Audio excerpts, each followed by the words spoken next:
All right, so let's take a look at these, EcoSmart tankless water heaters. This is the Eco 11.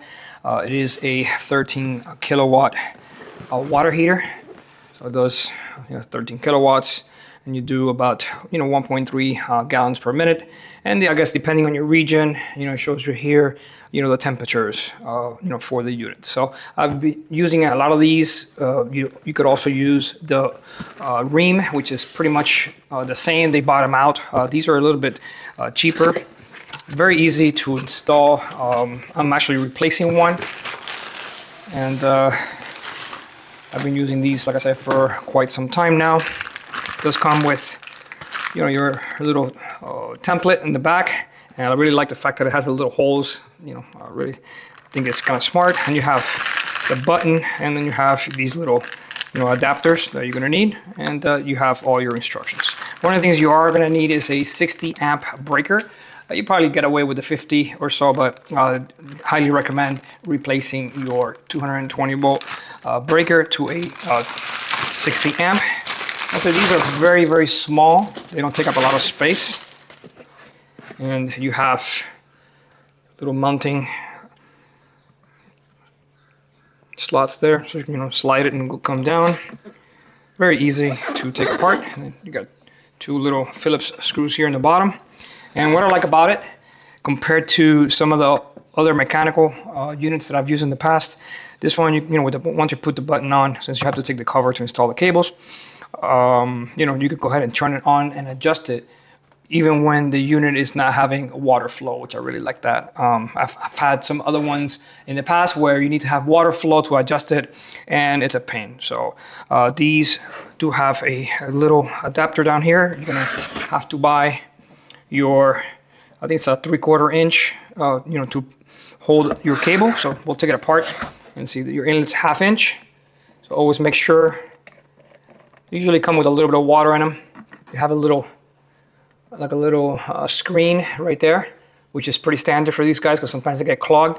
Definitely recommend using if you have a house, a water filter. If not, I will put, something simple so it doesn't get clogged, because when it gets clogged, then your water flow will definitely diminish. And then this is your outlet hot. And this, you put your 1/2 inch there, and then you have your compression adapters to use.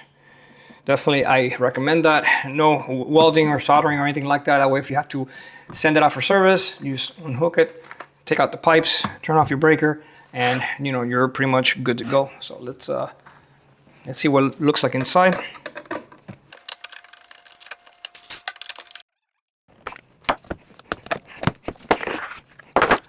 All right, it does not come with a cable, so you do have to buy it.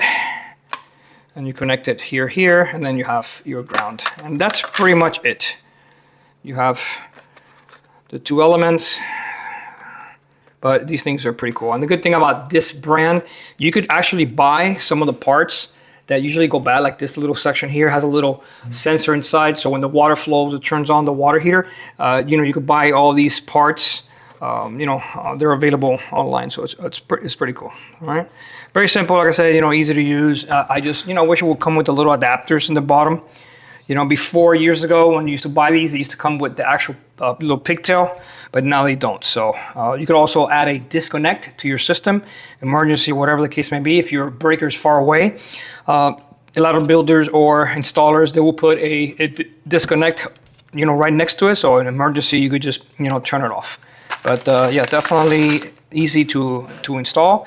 You could do it with braided hoses, that go into this. So there's different ways of doing it. If you want to do it with a braided hose, with a shark bite, you could do it, like I said, with different types of installation. All right, so here we go. It's already connected, kind of lined up from the previous water heater that I had. This is a shutoff valve, which you should have for the water heater in case of emergency. So now we're gonna go ahead and do the electrical.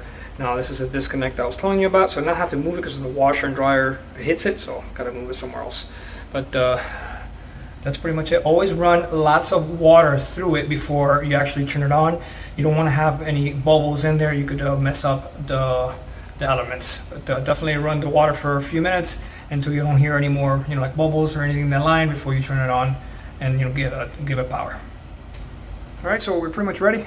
All I gotta do is connect it to the disconnect and we're good to go. Put the cover on it, screws, and the knob. And one of the things I like about this one is that you could adjust the temperature, you know, even when it's off. And then if you want to turn it off, simple, off. And then on, if you want to change Fahrenheit to Celsius, if you hold it, and there you go. Hold it again, go back to Fahrenheit. And that's pretty much it. Write down your serial number, register if you need to, and you know, make sure the next day there's no leaks, and that's it.